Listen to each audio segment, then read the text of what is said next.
Chapter 9, Reproduction in Animals. Do you recall the processes of digestion, circulation and respiration which you have studied in your previous classes? These processes are essential for the survival of every individual. You have also learnt about the process of reproduction in plants. Reproduction is essential for the continuation of a species. Imagine what would have happened if organisms had not reproduced. You will realize that reproduction is very important as it ensures the continuation of similar kinds of individuals, generation after generation. आपने digestion, circulation और respiration जैसे processes के बारे में तो सुना ही है और उनके बारे में प्रीवियस क्लासेस में पढ़ा भी है। और आपने प्रीवियस क्लास में रिप्रोडक्शन इन प्लांट्स यानी कि प्लांट्स में रिप्रोडक्शन कैसे होता है वो भी पढ़ा है। इस चैप्टर में हम रिप्रोडक्शन इन एनिमल्स पढ़ेंगे, मतलब एनिमल्स में रिप्रोडक्शन की प्रोसेस कैसे होती है। सबसे पहले रिप्रोडक्शन क्यों इम्पॉर्टेंट है? Reproduction is essential for the continuation of species. इसको समझने के लिए हम एक एग्जाम्पल लेंगे जिसमें हमने दो स्पीशीज़ लिए हैं, एक ह्यूमन स्पीशीज़ और एक डॉग। अब हमारे पास पेरेंट्स हैं दोनों स्पीशीज़ के, ह्यूमंस का पेरेंट 1 एंड पेरेंट 2 यानी कि मेल और फीमेल, और डॉग्स में भी हमारे पास एक मेल है और एक फीमेल है। अब इन दोनों स्पीशीज़ में सिर्फ एक स्पीशीज़ ने ही रिप्रोड्यूस किया है, यानी कि ह्यूमन स्पीशीज़ जो थे उन्होंने रिप्रोडक्शन किया तो उनका ऑफस्प्रिंग हुआ, यानी कि हमारे पास स्पीशीज़ कंटिन्यू हुई। थर्ड ह्यूमन आया। लेकिन अगर डॉग्स की बात करें तो इन दोनों ने रिप्रोड्यूस नहीं किया तो इनका दूसरा स्पीशीज़ भी नहीं आया, यानी कि दूसरी जेनरेशन नहीं आई। फर्स्ट पॉइंट समझ आ गया, continuation of species. Second point is continuation of similar kind of animals, generation after generation.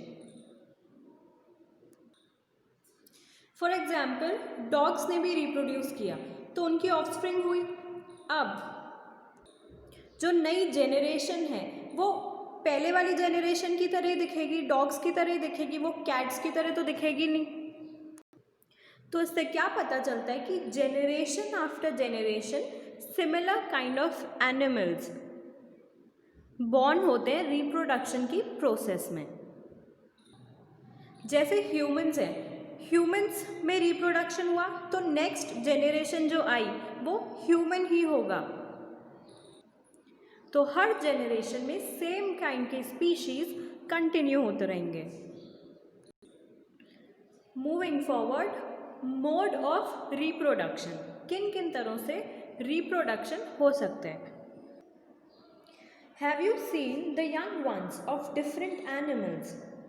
Try to name some of the young ones by completing table 9.1. अब टेबल 9.1 में हमको एनिमल्स दिए हुए हैं और उसके यंग वंस यानी कि उनके बेबीज को क्या बोलते हैं वो लिखना है। सो ह्यूमन के बेबीज को बोलते हैं baby, cat kitten, dog puppy, butterfly larva, hen chick, and cow's baby are known as calf and frogs babies are known as tadpole or froglet.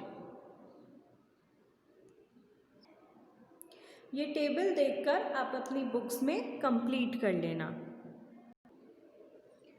You must have seen the young ones of various animals being born.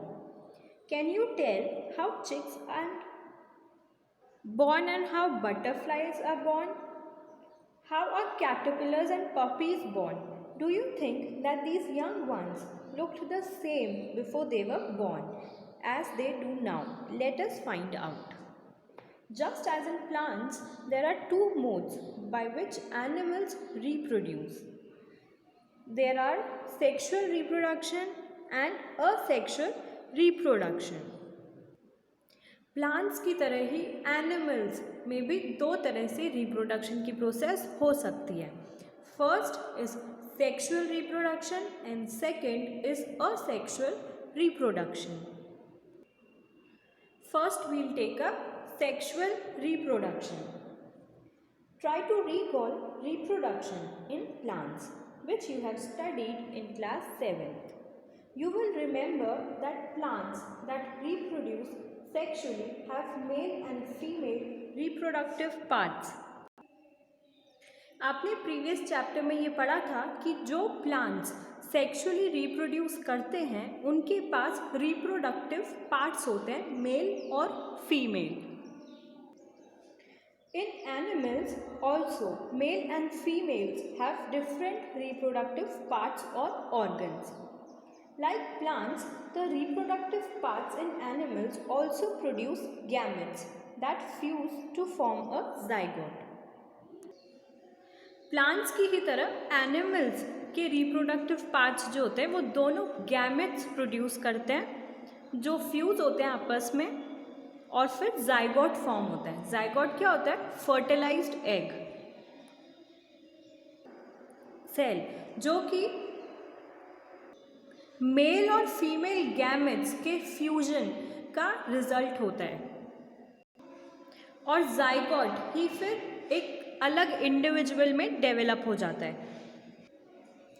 तो ऐसी reproduction की process जिसमें male gamete और female gamete आपस में fuse होकर zygote form करते हैं जिससे कि फिर इंडिविजुअल अलग डेवलप होता है, इस पूरे प्रोसेस को सेक्सुअल रिप्रोडक्शन बोलते हैं.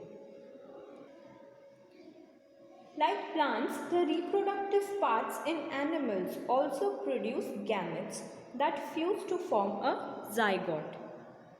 It is the zygote which develops into a new individual. This type of reproduction, beginning from the fusion of male and female gametes, is called sexual reproduction. अब तक हमको ये पता चल गया कि रिप्रोडक्शन क्या होता है, वो क्यों इम्पॉर्टेंट होता है और सेक्सुअल रिप्रोडक्शन की प्रोसेस कैसे होती है. नेक्स्ट वीडियो में हम रिप्रोडक्टिव पार्ट्स को या फिर ऑर्गन्स को डिटेल में पढ़ेंगे.